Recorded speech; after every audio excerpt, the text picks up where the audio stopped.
Perkenalkan, nama saya Priscilia Zalsabila Idam, Stambuk 2020 10086. Video kali ini saya akan menjelaskan jenis-jenis investasi beserta kelebihan dan kekurangannya. Yang pertama ada tabungan, menyimpan sejumlah uang di bank yang dapat diambil dan dipergunakan di kemudian hari jika pemilik tabungan memerlukan. Keuntungannya dapat diambil kapan saja dan tidak memiliki risiko. Yang kedua, transaksinya. Saya akan menjelaskan kembali mengenai seminar Bank Mandiri Digitalisasi Perbankan. Bank Mandiri saat ini tidak perlu ribet lagi jika ingin melakukan transaksi, entah mengirim uang, membayar tagihan, membeli pulsa, dan sebagainya. Bank Mandiri kini hadir dengan aplikasi Livin by Mandiri. Aplikasi tersebut merupakan layanan m-banking yang akan mempermudah para nasabah untuk bertransaksi dengan aman, mudah, cepat. Hal yang mempengaruhi investasi adalah pendapatan per kapita nasional. Secara sederhana, pendapatan per kapita adalah pendapatan nasional yang dibagi dengan jumlah penduduk di suatu negara. Pendapatan ini memberikan gambaran tentang rata-rata pendapatan di negara tersebut. Informasi tentang pendapatan rata-rata ini digunakan untuk mengevaluasi standar hidup penduduk di negara tersebut. Derivatif ini biasa digunakan oleh manajemen investasi atau manajemen portofolio, perusahaan, lembaga keuangan, dan investor perorangan untuk mengelola posisi mereka terhadap risiko dari pergerakan harga saham dan komoditas, suku bunga, nilai tukar valuta asing tanpa mempengaruhi posisi fisik produk yang menjadi acuannya. Selanjutnya saya akan menjelaskan terlebih dahulu apa itu investasi jangka panjang.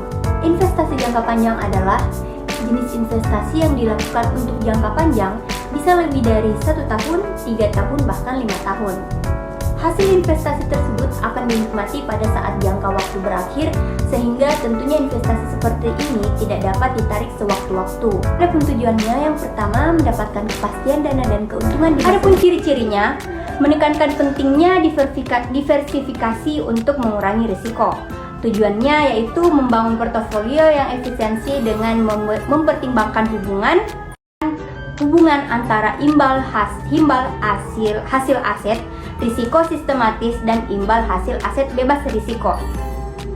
Adapun ciri-cirinya yaitu mengasumsikan investor rasional dengan preferensi risiko yang dapat diukur. Orang yang memiliki saham di sebuah perusahaan berhak untuk mendapatkan dividen atau pembagian laba. Yang kedua ada reksadana. Reksadana dikenal sebagai instrumen investasi yang menjadi wadah untuk pengumpulan serta pengelolaan dana beberapa investor. Dana tersebut kemudian dikelola manajer investasi menjadi berbagai instrumen seperti pasar uang, obligasi, saham, atau efek lainnya. Yang kedua ada PT Indah Kiat Pulp dan Paper Tbk atau INKP. Yang ketiga ada PT Surya Esa Prakarsa Tbk atau ESA. Yang keempat ada PT Bumi Research Mineral Tbk atau BRMS. Yang ketiga ada perindustrian. Sektor saham ini mencakup perusahaan yang menyediakan produk dan jasa untuk dikonsumsi industri. Jadi bukan oleh konsumen. Produk atau jasa harga naik, turunnya kita bisa amati kembali. Seiring adanya kecenderungan untuk harga terus-menerus naik atau turun. Terus ini kembali saat jutaan orang untuk memutuskan jual beli saham, akan ada keadaan seperti positif baklum yang mirip kayak bola salju. Misalnya tahun 2022 sama dengan 2,0 dan margin laba bersih tahun 2022 sama dengan 10%. Yang keempat ada analisis SWOT, yang dimana kekuatan sama dengan pengeluaran produk baru yang inovatif sesuai perkembangan zaman dan kebutuhan pasar. Adapun kelemahannya yaitu ketergantungan pada beberapa klaim besar. Terus peluangnya itu kesempatan atau peluang produk yang dimiliki bisa diterima oleh masyarakat, dan ancamannya yaitu persaingan ketat di industri otomotif.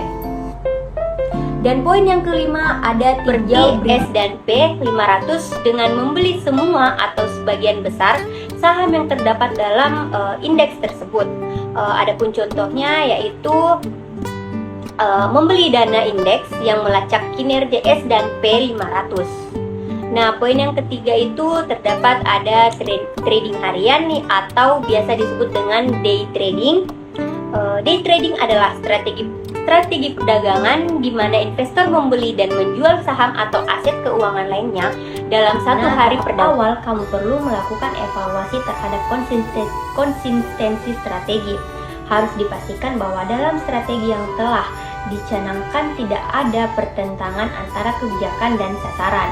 Di sini kamu perlu tahu juga memastikan dua hal penting.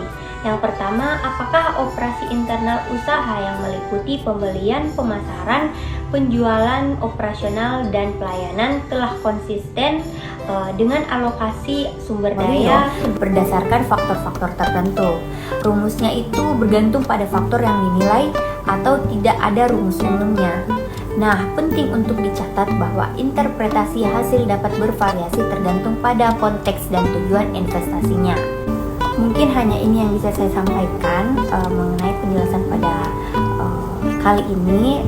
Kurang dan lebihnya mohon dimaafkan. Assalamualaikum warahmatullahi wabarakatuh.